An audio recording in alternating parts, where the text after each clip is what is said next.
अरविंद केजरीवाल दिल्लीचे माजी मुख्यमंत्री 2024 मध्ये ते मुख्यमंत्री असतानाच त्यांना अटक झाली होती। त्यानंतर त्यांनी जवळपास 5 महिने तुरुंगात घालवले। मनीष सिसोदिया दिल्लीचे माजी उपमुख्यमंत्री, त्यांना 2023 मध्ये अटक झाली होती। त्यावेळी ते सुद्धा उपमुख्यमंत्री होते। सिसोदिया यांनी तब्बल 17 महिने जेलमध्ये घालवले। या दरम्यान या दोघांवरती अनेक आरोप झाले। ईडी, सीबीआय सारख्या तपास यंत्रणा त्यांच्या मागे होत्या। पण आता ज्या प्रकरणात या दोघांनाही अटक झाली होती त्या दिल्ली दारू घोटाळ्यातून त्यांची निर्दोष मुक्तता करण्यात आली आहे। दिल्लीच्या राऊस एव्हेन्यू कोर्टाने शुक्रवार 27 फेब्रुवारीला केजरीवाल आणि सिसोदिया यांना निर्दोष मुक्तता दिली आहे। खरं तर केजरीवाल यांच्यावरती भाजपने सर्वात जास्त आरोप केले होते। त्यावेळी त्यांना या केसमध्ये अडकवण्यात भाजपचाच हात होता असं म्हटलं जात होतं। आता केजरीवाल यांची निर्दोष मुक्तता झाली आहे। यानंतर भाजपवरती आरोप व्हायला लागलेत, पण हे सुद्धा भाजपनेच घडवून आणलं अशा चर्चा सुरू झाल्यात। आधी केजरीवाल यांना अडकवण्याचा आणि आता त्यांना निर्दोष सोडवण्याचा प्लॅन भाजपचाच होता असं बोललं जात आहे। या चर्चा नेमक्या काय आहेत? केजरीवाल यांना अडकवण्यात भाजपचा काय फायदा होता?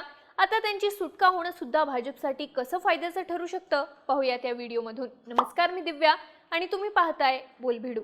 सगळ्यात आधी केजरीवाल यांना अडकवण्यात भाजपचा कसा फायदा होता ते बघूया। अरविंद केजरीवाल यांना मार्च 2024 मध्ये अटक झाली। त्यावेळी ते दिल्लीचे मुख्यमंत्री होते। 1.5 महिने जेलमध्ये राहिल्यानंतर त्यांना बेल मिळाली, पण नंतर जून 2024 मध्ये त्यांनी तिहार जेलमध्ये सरेंडर केलं। पुढचे 3 महिने त्यांनी तिहारमध्ये घालवले। या काळात केजरीवाल यांनी जेलमधूनच दिल्लीचा कारभार पाहिला। भाजपने त्यांच्या राजीनाम्याची मागणी सातत्याने लावून धरली होती, पण केजरीवालांनी राजीनामा दिला नाही। पुढे सप्टेंबर महिन्यात जेलमधून सुटका झाल्यानंतर त्यांनी राजीनामा दिला। या सगळ्याचा परिणाम दिल्लीच्या विधानसभा निवडणुकीवरती झाला। दिल्लीत 2025 च्या फेब्रुवारी महिन्यात निवडणुका झाल्या। या निवडणुकीमध्ये भाजपने केजरीवाल यांच्यावरच्या भ्रष्टाचाराच्या आरोपांना सर्वात मोठा मुद्दा बनवला होता। कधी काळी भ्रष्टाचार विरोधी आंदोलनातून पुढे आलेले केजरीवाल याच आरोपांमुळे तुरुंगात जाऊन आले। महत्त्वाचं म्हणजे त्यांनी राजीनामा न देता तुरुंगातून सत्ता चालवली। याचा मोठा फटका केजरीवाल यांच्या इमेजला बसला। दिल्ली विधानसभा निवडणुकीत आम आदमी पार्टीचा दारुण पराभव झाला। स्वतः केजरीवाल त्यांची विधानसभा सीट हरले आणि दिल्लीमध्ये भाजपने प्रचंड बहुमताने सत्ता मिळवली। या आधीच्या 2 निवडणुका आम आदमी पार्टीने केजरीवाल यांच्या चेहऱ्यावरती एक हाती जिंकल्या होत्या, पण या निवडणुकीत याचाच पक्षाला सर्वात मोठा फटका बसला। म्हणजेच केजरीवाल यांच्यावरती भ्रष्टाचाराचे आरोप करून भाजपला निवडणुकीत फायदा झाला होता। आता त्यांची या आरोपांमधून निर्दोष सुटका झाली आहे, पण याचा फायदा सुद्धा भाजपला कसा होऊ शकतो ते बघूया। केजरीवाल यांच्या पक्षाची सर्वाधिक ताकद दिल्लीमध्ये आहे, पण दिल्लीत पुढचे 4 वर्ष निवडणुका नाहीत।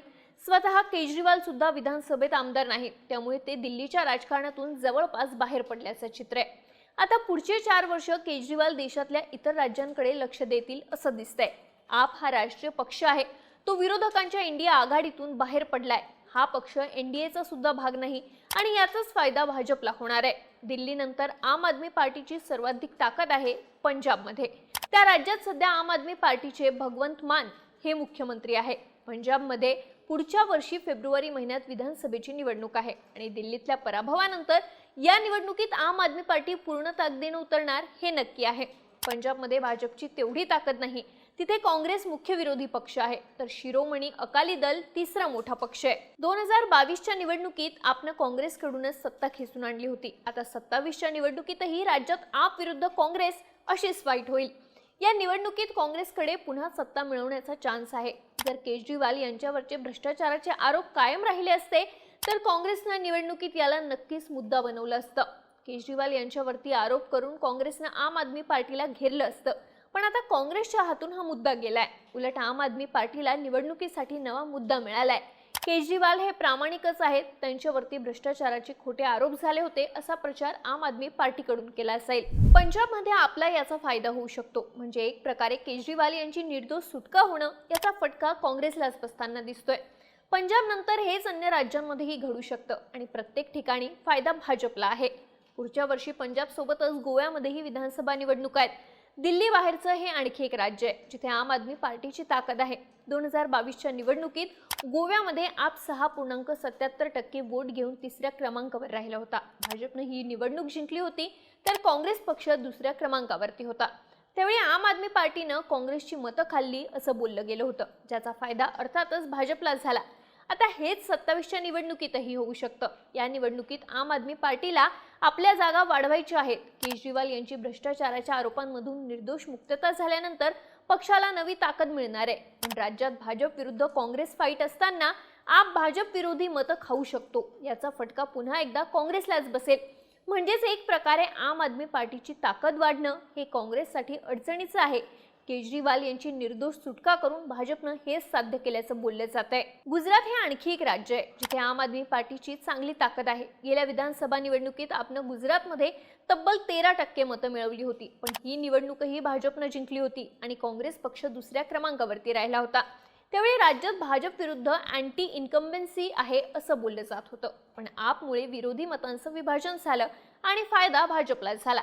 त्या निवडणुकीत काँग्रेसला आधीच्या निवडणुकीपेक्षा 14% कमी मतं मिळाली।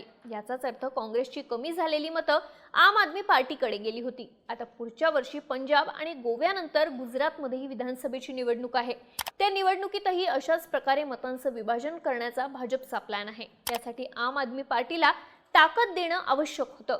केजरीवाल यांच्या निर्दोष सुटकेतून हे साध्य झाल्याचं बोललं जात आहे। खरं तर केजरीवाल हे भाजपचे कट्टर विरोधक असले तरी ते प्रत्येक निवडणुकीत काँग्रेसचीच मतं खातात।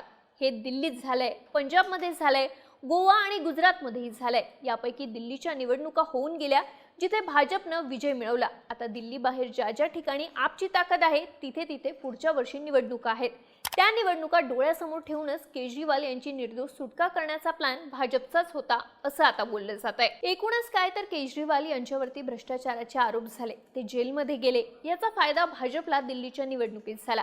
आता त्यांच्या या आरोपांमधून सुटका झाल्यानंतरही याचा राजकीय फायदा भाजपलाच आणि फटका काँग्रेसला बसताना दिसतोय। त्यामुळे हे सगळं भाजपनंच घडवून आणलं। केजरीवाल यांना आधी अडकवण्याचा आणि आता निर्दोष सोडण्याचा प्लॅन भाजपचाच होता अशा चर्चा सुरू झाल्या। तुम्हाला या सगळ्याबाबत काय वाटतं? केजरीवालांच्या निर्दोष सुटकेचा फायदा भाजपला होऊ शकतो का? तुमची मतं आणि प्रतिक्रिया आम्हाला कमेंट करून नक्की सांगा आणि अशाच राजकीय घडामोडी विस्तारानं पाहण्यासाठी बोलबिडूच्या YouTube चॅनलला सबस्क्राईब करायला विसरू नका।